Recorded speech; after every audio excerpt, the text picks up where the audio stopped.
And welcome back to another Startup Junkies podcast. Great to have y'all back listening or viewing, however you are reaching us today. Be sure to like, subscribe, and do all that fun stuff to check up with Startup Junkies podcast weekly. Today, I'm honored to introduce our guest, Dean Matt Waller, Dean of the Walton College at the University of Arkansas. He's been doing that about 27 years, if that is correct. He's also co-founder of two ventures beforehand. It's great to have you. Welcome on the podcast. Thanks for having me. I'm really thrilled to be here. Good. I think this is the second time we've had you on. Sir. Is that right? Jeff, this is the second time. The other one was probably a lot less well produced, as I recall. I don't know. I think the problem was your guest.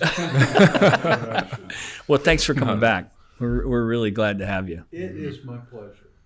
And it's an exciting time at the University of Arkansas. I mean, you've got to be pretty excited about all the things that are going on in the Walton College and the university in general. You want to give us a little bit of background on the latest and greatest, and also a little more of your background as well? Yeah.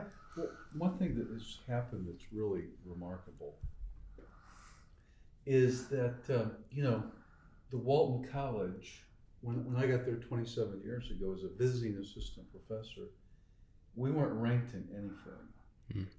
And now, we always used to tout our public ranking once we started getting ranked. So we'd say, amongst public business schools, we're this. And when I became dean, I said, I don't want to look at public. I want to look at public and private combined. And we eventually got on the top 50 list, which was remarkable. I mean, seriously, back in the 90s, if you would have told me someday we would be in top 50 public and private combined, I would have thought it's impossible. But last year we were 44th public and private combined. This year we are 36th. So we skipped up 8 spots in the rankings on U.S. News and World Report. And you could easily think I'm focused on rankings. I'm really not. I think if you focus on doing the right things, the rankings will follow, right? Yeah. It really is true. And so we went to 36th. Again, it's hard because everyone's trying to improve. And when you get to the top 40s, they're investing a lot. Sure. In improving. Sure. And this time we passed up 4 private schools, 4 public schools, like Wake Forest, George Washington University, Alabama, Tennessee, and then of course, a year and a half ago, the main agency that ranks supply chain programs in country is called Gartner. Right. I'm sure you've heard of Oh yeah, sure.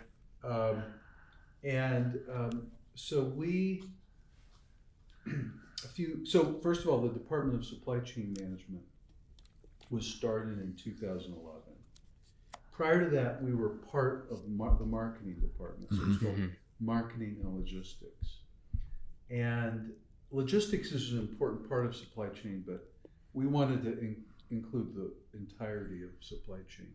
So we started in the academic department July 1st of 2011. And now, a year and a half ago, we were ranked number 1 in North America, public and private, just number 1. It's a big deal. And we've seen it. We've seen it on game day a few times too. Yeah, so you're right. We call it the sign. The sign that says number 1 supply chain, that has a Razorback, and then it says Gartner. And so have you seen that? I have, yes, absolutely. Oh, absolutely.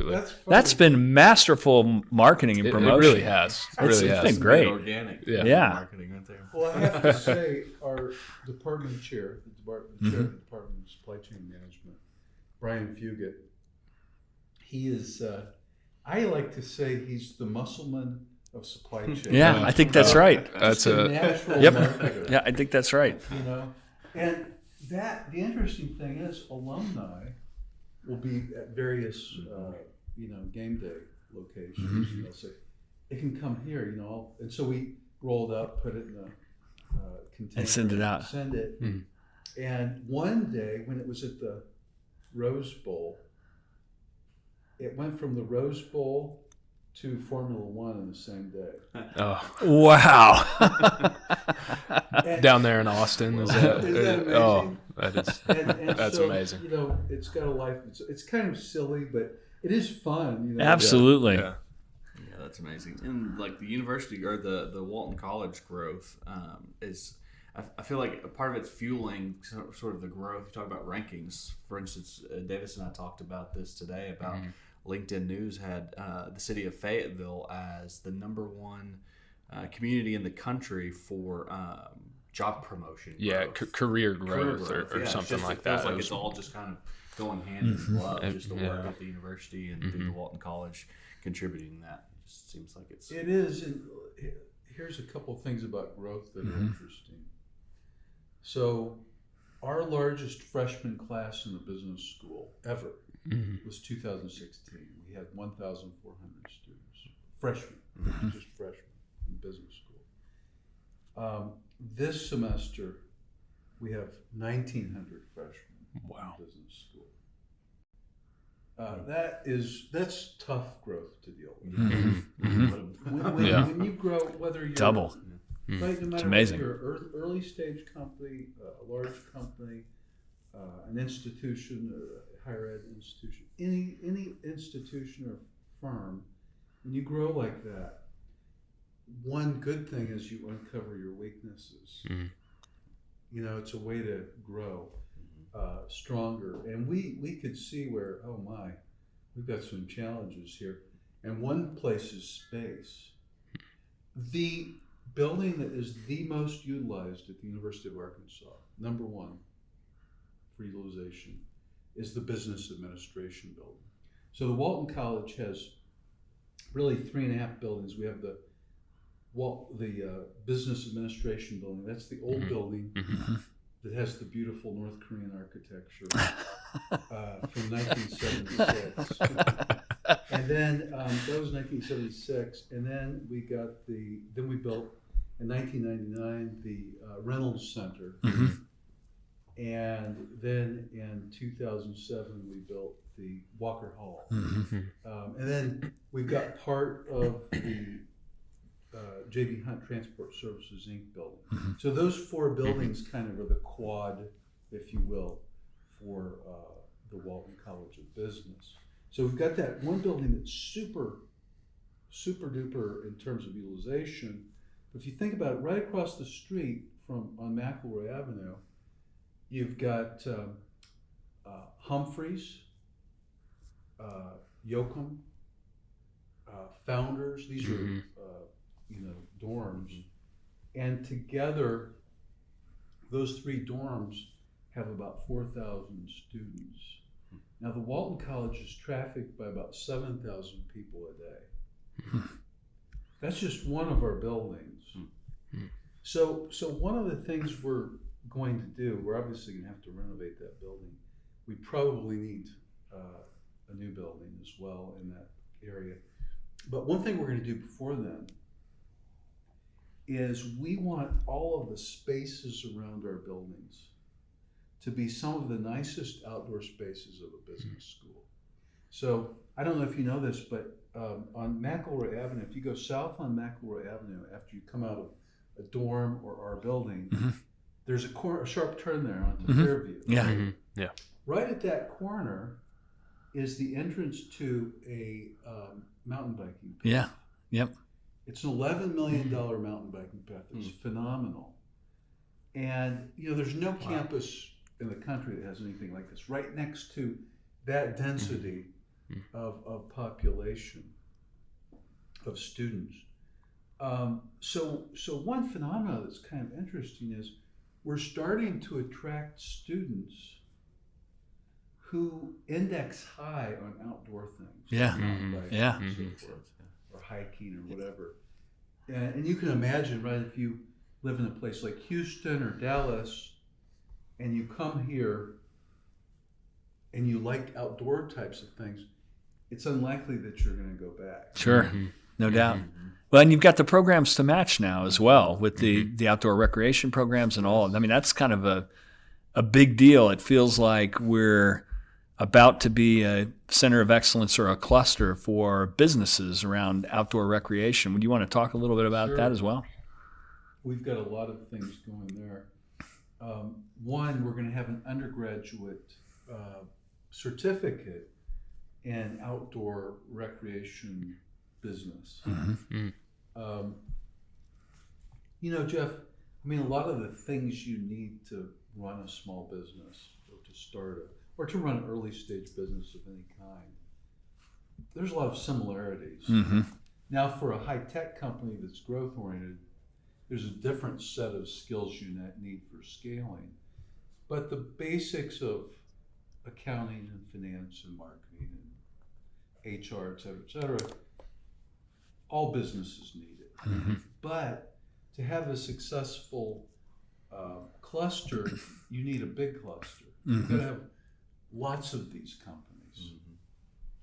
So like I said, we're going to have this certificate, and I think there's only 2 business schools in the country that have such a certificate. And we had the person that runs these programs from the other school, it's Utah State, come here and help us learn. We're not afraid to benchmark and learn from other people. We don't want to emulate what they're doing. We want to have a leapfrog ahead. We want the best program in the world for this. And we've also got GORP. We call it GORP. Phil Shellhammer and crew now, right? Exactly. Yep. And that greenhouse outdoor recreation program, it's an incubator. And I think that one thing we have to do around all this is market it heavily. And as you know, Jeff, you mentioned this. I hired Geronelli Toms recently, so call her Geronelli Toms. She has her undergraduate and her MBA from the Walton College, has worked for Walmart in marketing, Runway, Leisure List, and Collective Bias. She really understands a lot of different aspects of marketing, and she's running marketing for us now and doing a terrific job. But in fact, this is something that's really important right now, the GORP. So. It won't be long before you have an influx of students in that program to where you That thinking is about true. facilities and expansion, just like with the Walton College itself. It's interesting. We also have introduced a bunch of new master's programs. One hasn't started yet, but it's the Masters of Science and Product Innovation. And but we've also in the past year and a half introduced 5 new master's programs. We've got about 3 or 4 others that are going to be coming online. The 5 new master's programs, a lot of naysayers said, well, and this is relevant, especially from a startup perspective, right? A lot of naysayers said, okay, you're going to introduce all these new master's programs, and they're going to cannibalize your MBA programs. That was what people were saying. And they also said, there's not enough demand for these things. Well, what we did was we did what you should do, right? We studied the market. What is the market for a Master's of Science in Finance? What is the market for a Master's of Science in Supply Chain, et cetera, et cetera? We did that with all of them. And then we designed the programs around that. And then we designed the marketing around that. And so the first year, the combined programs did as much as our combined MBA program in terms of revenue. And then this year it doubled it. It was double what it was last year. Not all of the programs, but most of them, and some of them even more than double. I think that now our MBA program and our executive MBA program, they grew not as much, right? Because they've been around a long time. But so, was there cannibalization? Probably.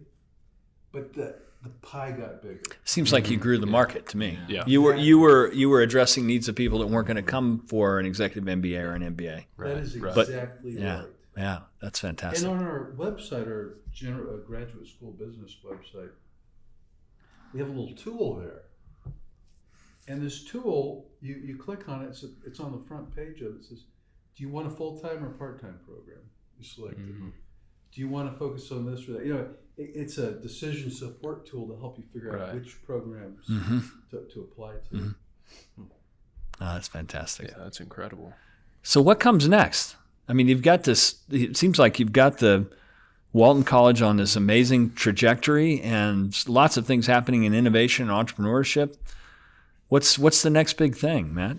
Well, you know, other than new buildings, which we need, Right. no question about that, our business school now has 7,150 students. Amazing. That's 25% of the total student population, Yeah, right? Yeah. it is. It's incredible. I mean, the growth is coming from the business school. We see more and more people coming from other states, but they're staying now. That's one of the changes. When I first got here 27 years ago, people would come, get a job, and then leave. There weren't as many jobs in Arkansas. Now there's lots of jobs in Arkansas. So people are coming from Dallas and staying, or coming from Houston and staying. And we're going to keep working on that. Absolutely. That's a big thing. But I'd say the other thing is,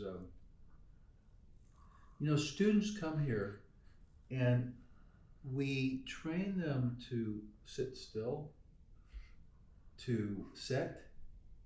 We train them to not eat as healthy as they should, and they don't sleep as well as they should, and they don't exercise enough when they're here. So we are trying to make changes that will encourage healthy sleeping, healthy eating, you know, moving around, and eating more of a plant-based diet. We've got some stretch goals, but this ties into our outdoor facilities that you see popping up here before too long. Some of you may know about the Fayetteville Traverse. Oh, yeah. Right? Yeah. 18 miles. I spend a lot of time on that, Yeah. doing kind of a combat shuffle. I'm not coordinated enough to ride a mountain bike, but I run on it. Run, in air quotes. Well, and this is most of this is soft surface. Yeah. Surface. It's beautiful. Right. Two-way It's beautiful. soft surface, Yeah, so it's great. not like pure mountain bike. And but we're going to hopefully have more pedestrian space around the colleges. At a vision level, we want to see people coming into the Walton College and then graduating 4 years later with a healthier lifestyle. Absolutely. Not only great business people. You know, we always say we talk about our tagline, "Be epic." That's our call to action. We want students to come in and then leave as epic business people. Excellence, professionalism, innovation, collegiality. But we want a healthy lifestyle Sure. to be a part of that. And that's part of our vision. Numerically, and we're going to put in some showers and locker rooms, probably under Reynolds Center. You know, there's a Reynolds Center has that loading dock area off of Fairview. Sure. That's just a basement for storage. So we thought we could turn that into a trailhead and have. Oh, very cool. That would be Nice. So because we go, I don't know, over 300 employees, and I think it's 350, but our vision is that 25% of the faculty and staff would be using active transportation by 2025. So an example of active transportation, I live out 45, 2.6 miles from, in a neighborhood that's 2.6 miles from the intersection of Crossover and Mission. I rode my bike in all the way one time. I'll never do it again. That's Get a to work all life-threatening sweaty experience. Well, the big trouble is that those you get killed. Yeah, absolutely. There's no shoulder. Yeah. Yeah, it's Yeah. scary. So now That what is I a do tough is I bike put my ride. bike on my car. I drive to a spot, parking spot that's next to the trail, and then I ride the rest of the 7 miles into work. When I ride into work, I ride slowly, so I don't sweat. Mm-hmm. And then I work, and then when I come home, I ride for exercise. But I would like to be able to shower there. Yeah, So would absolutely. everyone, right? Sure. And so that's an example of active transportation. Another example would be, you drive in to a parking lot that's a mile away, and then you walk the last mile. Sure. Mhm. But again, you might need showers if you're going to do that, Yep. right? Particularly in the summer. Especially in the Yeah. summer. Yeah, and Yep. some people may want to jog, but they can't Right. do it the whole way. Right. Mhm. Think about this. Harmon Garage is the largest parking deck in the state of Arkansas. Yep. Wow. I can believe that. Largest parking deck. If we wanted to add parking spaces to it, we could. At $50,000 a space. Wow. Can it be worth it? I mean, what if we said to people, look, we'll give you an electric bike. At $2,500 a pop. If you say you're not going to drive, you don't need a parking space. Yeah. Sometimes, I don't know exactly how we're going to do that. But the point is, one of the next big things is looking at the entirety of the student. Mm-hmm. We're not just trying to transform them into epic business people, but healthy, epic business people for the long term. Hey folks, Jeff Amerine here. Thanks again for tuning into the Startup Junkies podcast. Steve Blank, the father of modern entrepreneurship, recently called the book that Jeff Standrich and I wrote, Creating Startup Junkies, a must-read playbook for anyone who wants to kindle innovation and entrepreneurship in their community. This whole idea of building sustainable venture ecosystems in unexpected places gives you the tools, the techniques, and the inspiration to do what we've done in Northwest Arkansas and Central Arkansas in your neck of the woods. If you'd like to find out more, check out creatingstartupjunkies.com. Thanks again. Are you collaborating some with Tracy Gaudet and the Whole Health Institute? Because I know that's a big part of their purpose and mission as well. They're being very helpful with us. They know way more about this than we do. That's where we're getting a lot of good ideas. Several of them are involved in helping us think through this. And I think, again, we're lucky if you think about it. I mean, where else could you have access to all this? It's amazing. talent? Oh, yeah. Yeah, if you take a step back and kind of look at the efforts to make, to provide a better quality of life for, future employees in Northwest Arkansas, the effort to create more jobs in Northwest Arkansas, you are just kind of clipping into this overall kind of effort to create, a more well-rounded employee that kind of just clips into this whole big picture of just a better Northwest Arkansas. Yes. Right. Yeah. Even over the past 4 years I've been here, I've seen lots of changes implemented around campus, whether that be restaurants or the rec center. Maybe you can rent mountain bikes or camping gear, all that stuff. It's just incredible. It definitely encourages students to get out, explore, whether it's go camping, do some mountain biking, or just eat healthier. It's great focus. I'm from Austin, Texas, originally. Yeah. What brought you up here? I've got a bunch of family in the state, so I've just kind of grown up in and around Little Rock area, Northwest Arkansas. So I wanted to. You're a senior at Walton College? Yes, sir. What are you majoring in? Finance. That's great. That's great. Sorry to start asking. No. You're good. You're good. No worries. That's not a no problem. worries. For those listening or watching that may not have seen or heard a previous episode with you on, tell us a little bit more about your background. As Davis mentioned, you've started your own ventures. What took you from entrepreneurship to a really easy job like a dean of a business? It's funny. I've always been inclined towards business. I love business. I believe business is good for society.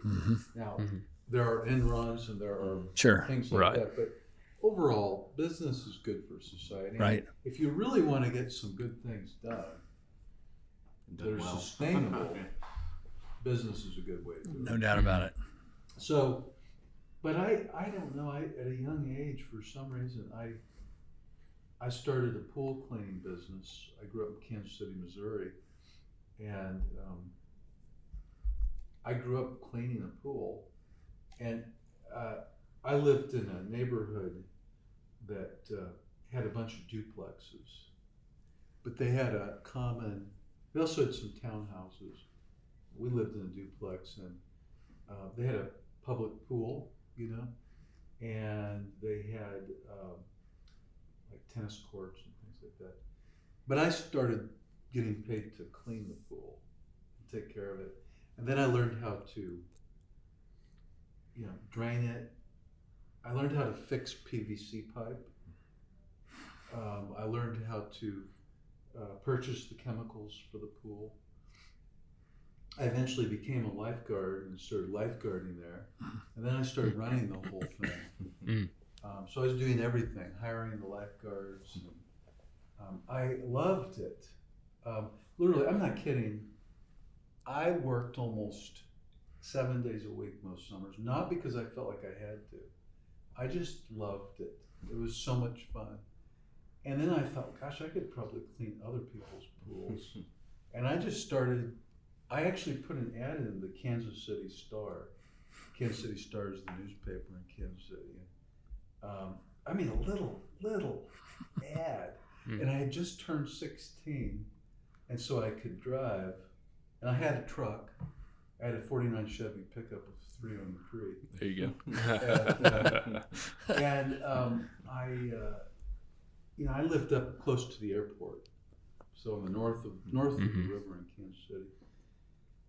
And my first job was in Overland Park, like around 80th Street,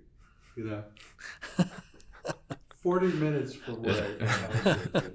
I had this inefficient pickup truck, and I drove all the way down there, and it was my first pool. I cleaned it for the people, and I said, okay, we would like you to do this every week, and we'd like you to buy our chemicals, and on and on. So I did all of that, and I realized people didn't know how to keep a balance of their chemicals, and they didn't know how to keep their pool clear. And then all of a sudden they would have something like a pool party or something coming up, and the water was cloudy. They'd panic. And I realized I could charge a lot for that. So I changed my ads to focus on that. I said, something like, I can make your pool clear. They had my phone number. That's it. Yeah. And because people didn't use email back then. I realized I could charge a lot for that. I also learned I better be able to do it. Right. Sometimes I thought I could, and I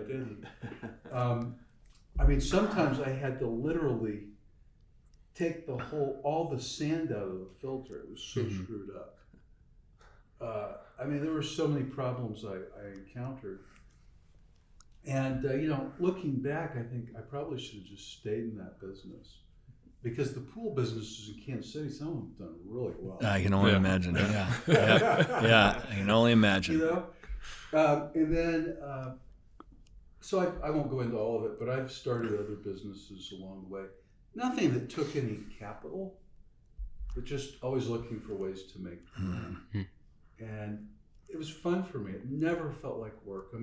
When I'd be back in the summers from college, I went to Mizzou for undergrad. But like I said, I worked sun up to sundown. My dad didn't tell me I had to do it. My mom didn't tell me. I liked it, and I'm still like that. I love business. I don't feel like I'm working most of the time. My whole life I've always felt I don't feel like I'm working usually. So when I came here, after I'd worked and I went to graduate school and I eventually came here. I came here and my area was supply chain. I was one of the first supply chain people here. I started working on a project with Pillsbury. This was before Pillsbury was bought by Diageo and then sold to General Mills, which is part of it now. So Pillsbury was standalone. You know, Pillsbury have those canisters. They're like dough cylinders that you see in the refrigerator. They call it refrigerated dough. And if you look at a Walmart, that space is constrained, right? This is true in most retail stores. There's a constrained space.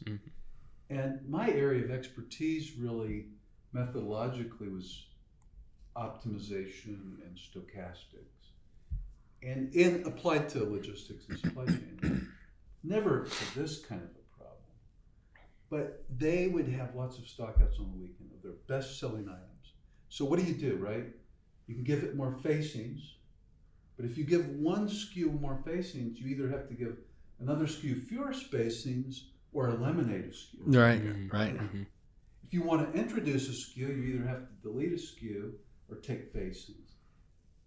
And there's sometimes, if this SKU, let's say buttermilk flavored biscuit stocks out, they might switch to country biscuits. I don't know if those are around or if they exist, but that kind of thing, right?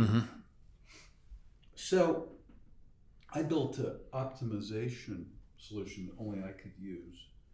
I didn't know how to build something that was user-friendly, but I built this solution that you put in the mean and the standard deviation of demand from POS data, the size of the SKU, the margin, I won't go into it, all these variables, right?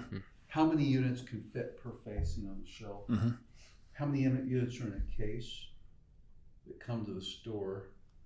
The frequency of replenishment of the store, and some other variables. And also the peak demand on the weekend. And you could then optimize it, depending on what you want to optimize it for. And so we did it, and they did a test, and the test worked really well. I think they tested 100 stores. It was 100 tests and 100 control stores, something like that. Maybe it was 50. I can't remember. This is 1996, I think it was, or 7. So it's a little fuzzy in my mind. It was a long time ago. Point is, it worked. And so I thought, I'm a consultant with a nice tool.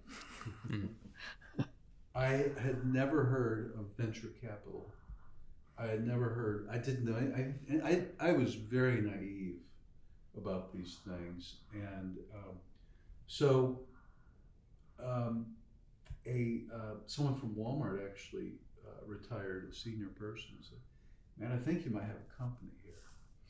And so he was the first one to tell me about the concept of scaling up using venture capital. And so I hired someone to make a user interface and these kind of things.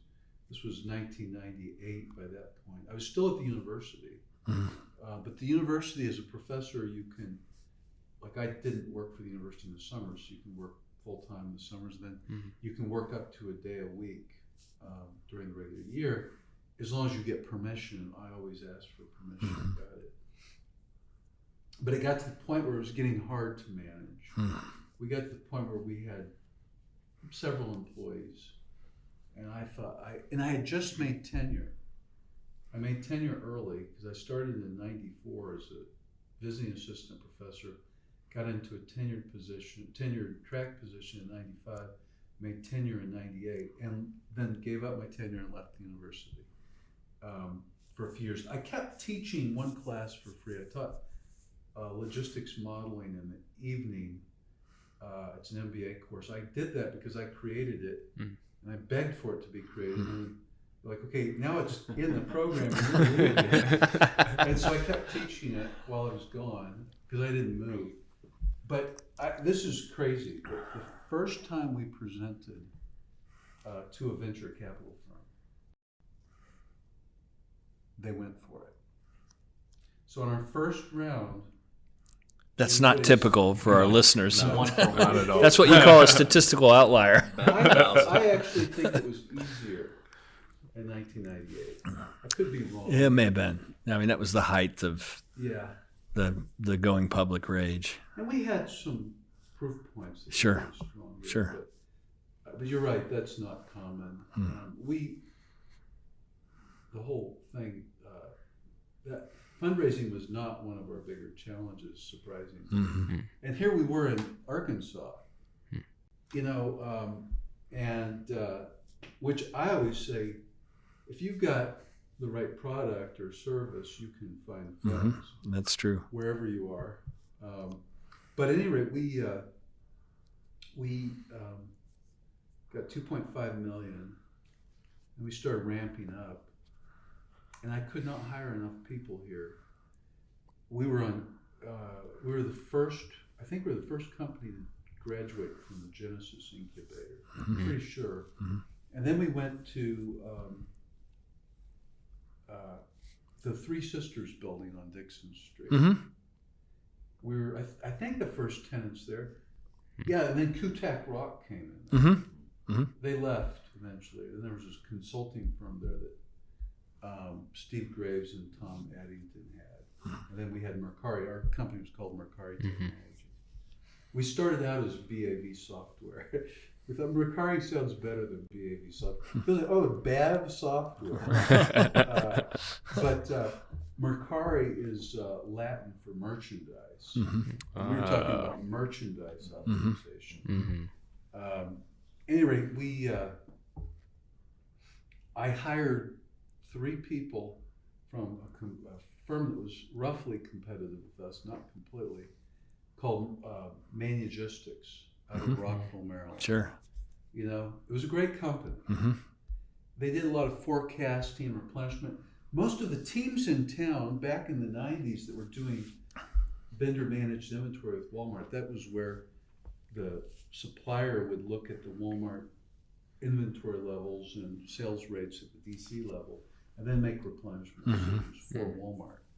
It's not going on now, I don't think. Maybe in some way, but it was real popular then. But all the teams that did it used Manugistic software. It was called Logs Plus.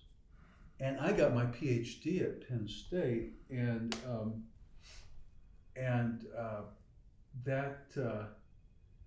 they placed a lot of people at Manugistic. And so I was familiar with it. So we hired our VP of Marketing, VP of Business Development, and VP of Engineering from Manugistics, and they didn't want to move here. And so we opened an office at 1100 New York Avenue. And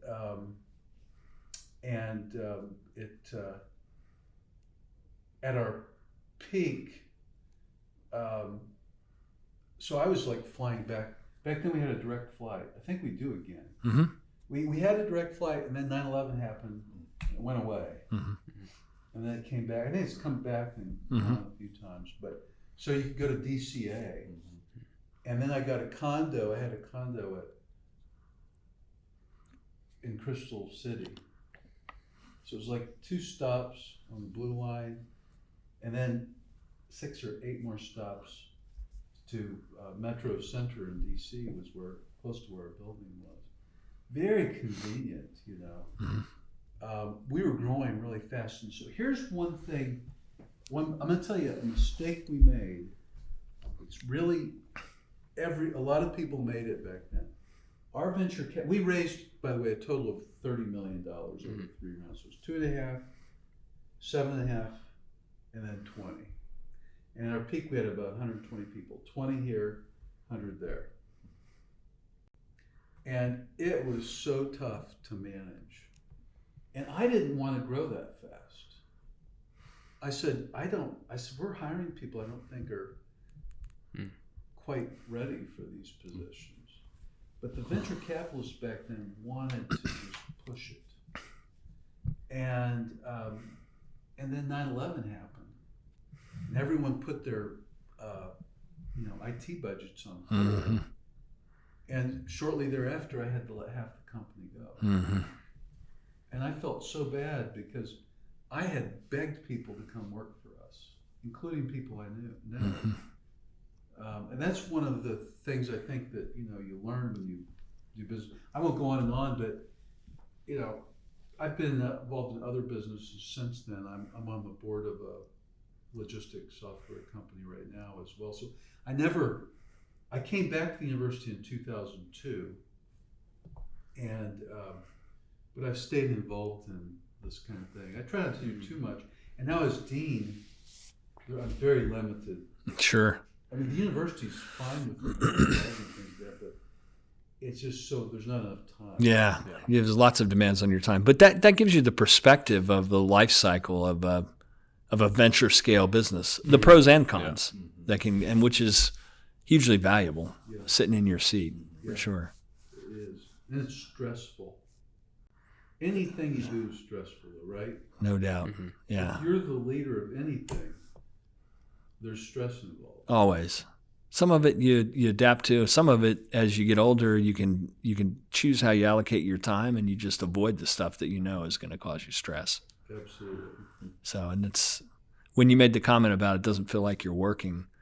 That's a good place to be, and I feel the same way, and it felt the same way for a lot of years working with these guys and the team here. It's the best thing ever. And that's, I think, one of the reasons why it's so important to know yourself.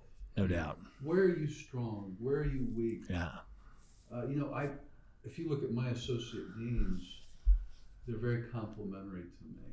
They're people that are able to do things I'm not good at, and then when you build a trust with a group like that, you can get so much more done. So fun, but it takes years to learn that. No doubt. I remember with Mercari, our programmers and R&D people didn't like me because I was constantly engaged in that when I should have been doing other things. But I started it. Sure. Yeah. And it was great learning for me in hindsight to know you need to give people room, let them excel. It's a hard thing to learn sometimes. No doubt about it.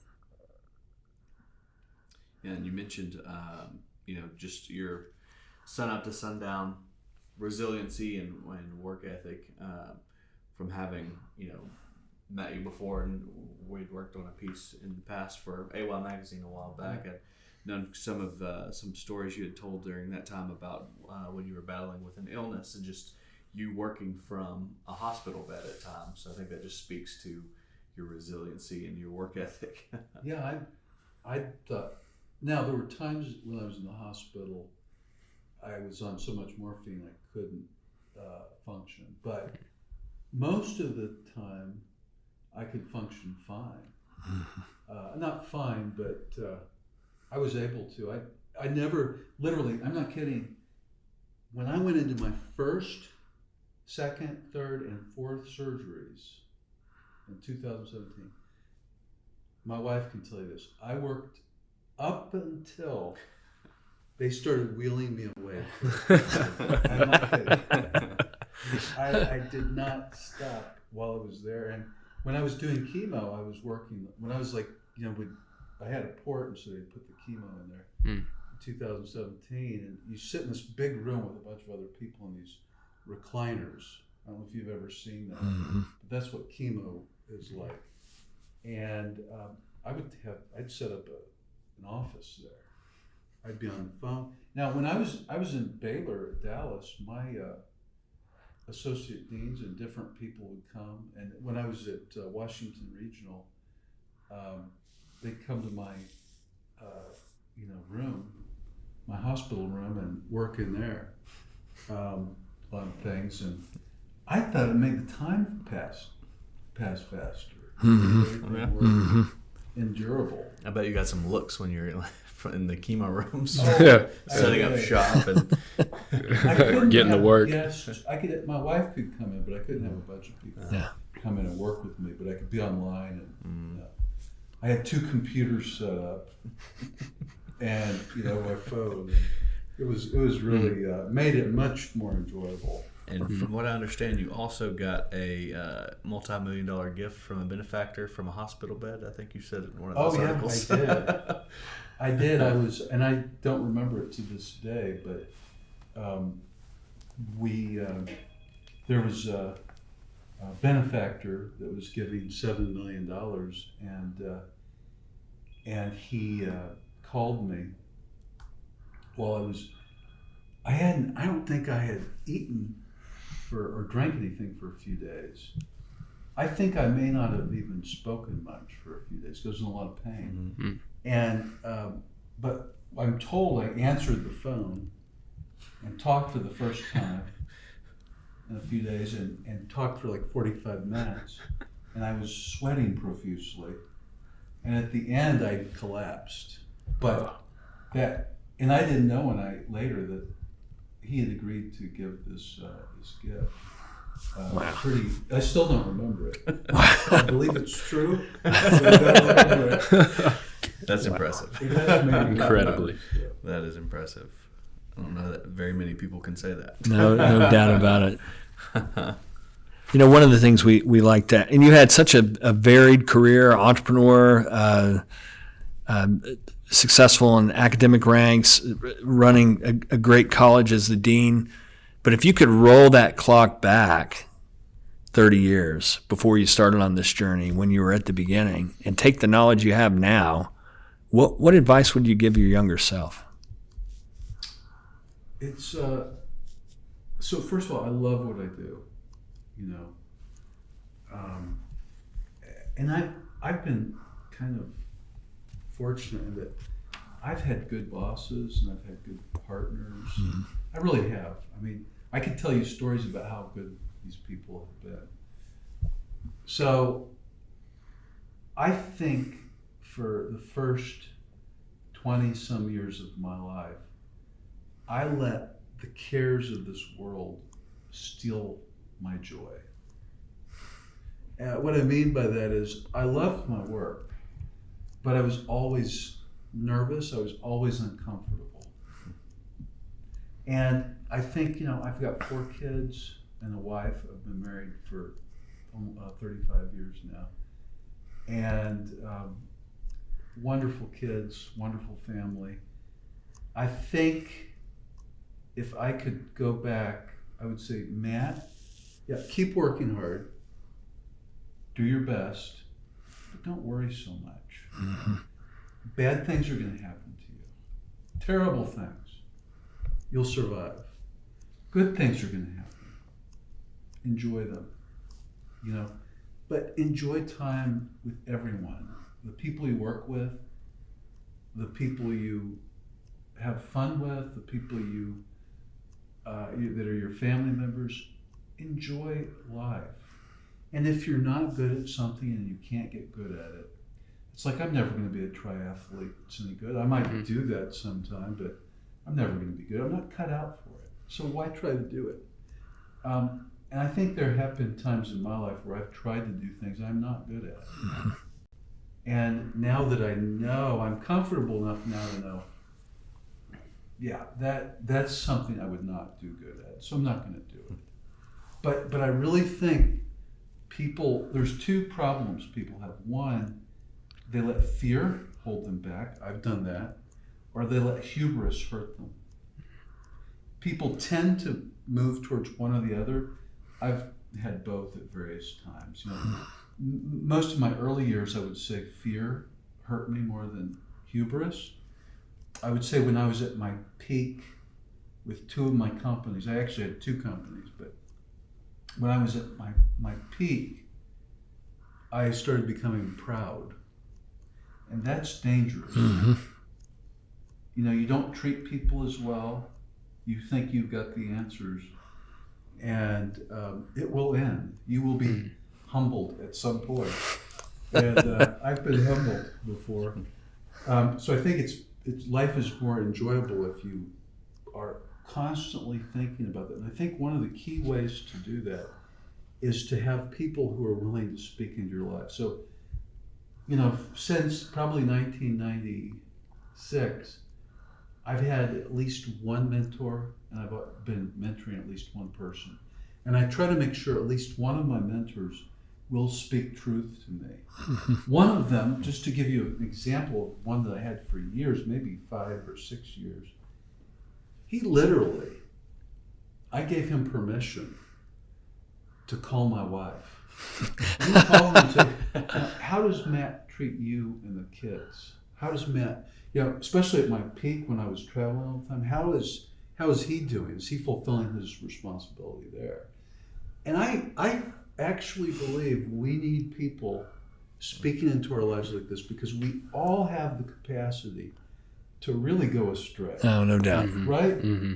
It's absolutely true. We need friends who love us enough to speak the truth when they see that we're going astray or messing up. And then we need to love people enough to be able to do that. So that's what I would tell myself if I could go back 30 or 40 years. I'd say 40 years for me. If I could go back 40 years and say, Matt, please listen carefully.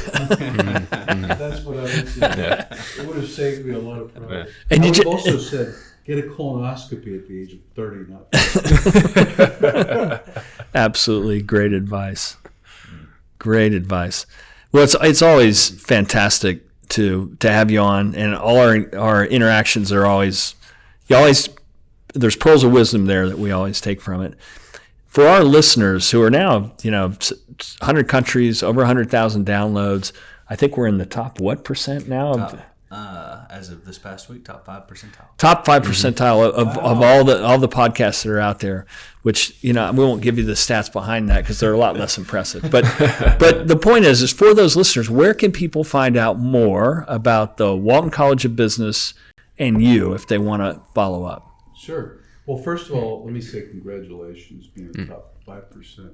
I have a podcast that's to the bottom 5%. I don't know about that. I imagine higher than you. I think that's right. I think it's by virtue. There's a lot of podcasts out there. I appreciate your podcast, and Jeff, I appreciate what you've done for the community here in Northwest Arkansas. You have made a difference. There's no question about it. I see it clearly, because many of them are alumni of ours that you've had an impact on. Sure. I appreciate that.